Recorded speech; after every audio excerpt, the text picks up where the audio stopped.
Hello guys, কেমন আছো তোমরা সবাই? আজকে আমি চলে এসেছি শেওড়াপুলির নিমাই তীর্থ ঘাটে। আর এই নিমাই তীর্থ ঘাট থেকেই আমরা জল তুলে রওনা দেবো তারকেশ্বরের জন্য। আমরা প্রতি বছরই নিমাই তীর্থ ঘাট থেকে জল তুলি। আর এই নিমাই তীর্থ ঘাটে প্রতি বছরই প্রচুর পরিমাণে ভিড় হয়। এখন আমাদের জল তুলে বাঁক সাজানো কমপ্লিট হয়ে গেছে। এবার আমরা পায়ে হেঁটে রওনা দেবো তারকেশ্বরের জন্য। আর আমরা প্রতি বছরই পুরোটাই পায়ে হেঁটে যাওয়ার চেষ্টা করি। তোমরা দেখতেই পাচ্ছ নিমাই তীর্থ ঘাট থেকে জল তুলে বেরোনোর সময় কতটা ভিড় দেখা যাচ্ছে। নিমাই তীর্থ ঘাট থেকে উঠে কিছুটা হাঁটার পর আমরা এখন মেন রোডে চলে এসেছি। বাবার কাছে যাওয়ার জন্য সবাই নানান রকমের বাঁক সাজিয়ে নিয়ে যাচ্ছে, কিন্তু আমরা প্রতি বছরই বাবার কাছে যাওয়ার জন্য এই ছোট বাঁকে করে জল নিয়ে যাই। আর এই ব্লু জার্সিতে যাদেরকে দেখতে পাচ্ছ সেটাই হলো আমাদের পুরো টিম। আমাদের মধ্যে দুজন বজরংবলীর ফ্ল্যাগ নিয়েছে আর বাকি সবাই বাঁকে করে জল নিয়ে যাচ্ছে। এখান থেকে এখন আমরা পুরো 36 কিলোমিটার হেঁটে গিয়ে তারপর বাবার মাথায় জল ঢালবো। আর তোমরা যারা চ্যানেলটাকে এখনো সাবস্ক্রাইব করনি সবাই চ্যানেলটাকে সাবস্ক্রাইব করে নিয়ে ভিডিওটাকে একটা লাইক করে দিও। এবছর আমাদের তারকেশ্বর যাওয়ার যাত্রাটা একটু অন্যরকম হবে, কারণ এবছর শেওড়াফুলি থেকে তারকেশ্বর যাওয়ার পথে থাকবে বিভিন্ন ধরনের লাইটিং আর লেজার শো।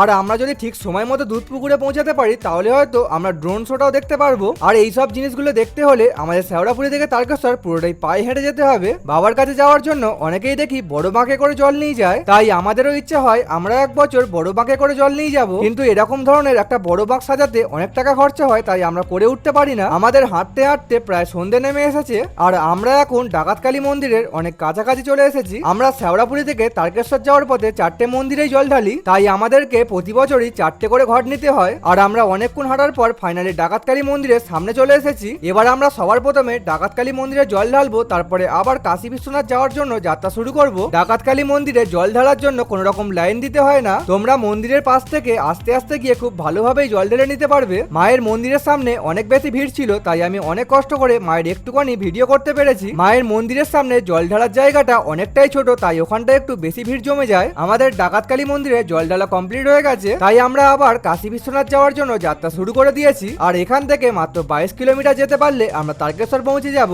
রাত হওয়ার সাথে সাথে আমরা অনেক ভক্তদের বাঁকে বিভিন্ন ধরনের লাইটিং দেখতে পাচ্ছি, যেগুলো দেখতে অনেক বেশি সুন্দর লাগছিল। অনেকে অনেক ধরনের লাইটিং লাগালেও আমার কাছে তারকেশ্বর যাওয়ার পথে সব থেকে সেরা বাঁক ছিল এইটা, কারণ এই বাঁকের মধ্যে সে তার ছোট বাচ্চাকে নিয়ে বাবার কাছে যাচ্ছিল, তাই এই বাঁকটা আমার কাছে সব থেকে বেশি সুন্দর লেগেছে। প্রায় অনেকটা পথ হাঁটার পর আমরা একটু বিশ্রাম করার জন্য একটা ব্রিজের ওপর বসে পড়েছিলাম। শেওড়াফুলি থেকে তারকেশ্বর যাওয়ার জন্য এতদিন ধরে একটা ব্রিজ চালু ছিল, আর এই বছর আরো একটা নতুন ব্রিজ চালু করে দিয়েছে ভক্তদের হেঁটে যাওয়ার জন্য। আমরা অনেকক্ষণ হাঁটার পর শেষমেশ কাশী বিশ্বনাথ মন্দিরে ঢুকে পড়েছি। আর এখানে বাবার মাথায় জল ঢালার জন্য প্রচুর পরিমাণে লাইন পড়েছে। আমরা প্রায় 2 ঘন্টা লাইন ঢালার পর বাবার কাছাকাছি চলে এসেছি। আর আমরা ফাইনালি কাশী বিশ্বনাথ মন্দিরে জল ঢালার পর আবার লোকনাথ বাবার মন্দিরে যাওয়ার জন্য যাত্রা শুরু করে দিয়েছি। এই বছর ওয়েলকাম টু তারকেশ্বর গেটে লেজার লাইট দেওয়ার জন্য আমরা এই গেটটা অনেক দূর থেকেই দেখতে পাচ্ছিলাম। আর কাছাকাছি আসার পর দেখি এই গেটটা এতটাই সুন্দর করেছে আমরা তো ভাবতেই পারিনি। লেজার লাইট আর কালার লাইটিং দেওয়ার জন্য এই গেটটা অনেক বেশি সুন্দর লাগছিল। আর এই গেটটা দেখার জন্য তোমাদের সবাইকে পায়ে হেঁটে এত দূর আসতে হবে, কারণ গাড়িতে উঠে পড়লে তোমরা এই রাস্তা দিয়ে আর যেতে পারবে না।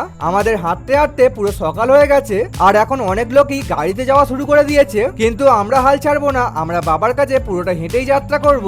সকাল হয়ে যাওয়ার কারণে রাস্তার ধারে লাইটিং গুলো সব বন্ধ করে দিয়েছে। তোমরা যদি এই লাইটিং গুলো দেখতে চাও তাহলে তোমাদেরকে একটু রাত থাকতেই এখানে এসে পৌঁছাতে হবে। আমাদের কপালটা একটু ভালো ছিল, তাই আমরা ওয়েলকাম টু তারকেশ্বর গেটের লাইটিং গুলো দেখতে পেরেছি। আর তারপরেই সকাল হয়ে যাওয়ার কারণে সব লাইটিং বন্ধ হয়ে যায়। এতক্ষণ হাঁটতে হাঁটতে সবার পায়ের অবস্থা খুবই খারাপ হয়ে এসেছে, কিন্তু এই বড় বাঘ নিয়ে যাওয়া ভক্তরা এখনো তাদের হাল ছাড়িনি। অনেকক্ষণ হাঁটতে হাঁটতে আমরা লোকনাথ বাবার মন্দিরের সামনে চলে এসেছি। আর এই লোকনাথ বাবার মন্দিরের সামনেও প্রচুর পরিমাণে লাইন পড়েছিল। আমরা প্রায় 1 ঘন্টা লাইন ঠেলে এসে বাবার মাথায় জল ঢেলে ফেলেছি। আর তোমরা যদি অন্য কোনো সময় আসো এখান থেকে জল কিনে বাবার মাথায় জল ঢালতে পারো। আমরা লোকনাথ বাবার মন্দিরে জল ঢালার পর আবার হাঁটতে হাঁটতে তারকেশ্বরের মেন গেটের সামনে চলে এসেছি। তারকেশ্বর মেন গেট থেকে ভেতরে ঢোকার পর থেকেই এখানে লাইন শুরু হয়ে গেছে। আর হ্যাঁ, আমাদের শেওড়াফুলি থেকে তারকেশ্বর যাওয়ার যাত্রাটা তোমাদের কেমন লাগলো তোমরা কমেন্টে অবশ্যই জানাবে। আমাদের এই ভিডিওটা যদি তোমাদের ভালো লেগে থাকে তাহলে অবশ্যই একটা লাইক করে দিও।